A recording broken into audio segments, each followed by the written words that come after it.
Wannan shine gidan gashi nan, gate ɗinsa amma doron zago da yan rila nan haka. Nan kuma layin shi ne haka gashi nan, masha Allah, layin mota za ta shiga, falo ma za ta iya shiga.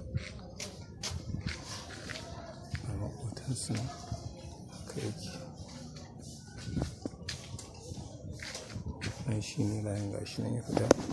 Za mu shiga draft, wannan abin gate ɗin ne. Shi ne ya shiga.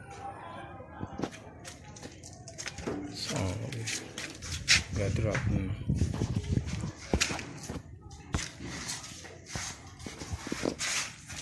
Wannan wajen tura gate ɗin. Wannan shi ne draft ɗin gashi nan babba, ko siyana ce za ta shiga. Public toilet. Na san dakin aka yi mana ne public toilet. Nan gashi nan falo ne ƙatoto, masha Allah.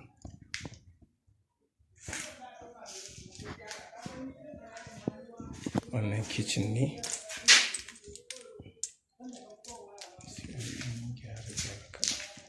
Sannan ga ciki da falo kenan.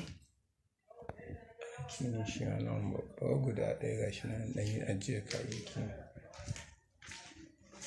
Falo da ɗaki. Sai kuma wannan shi ma gashi nan.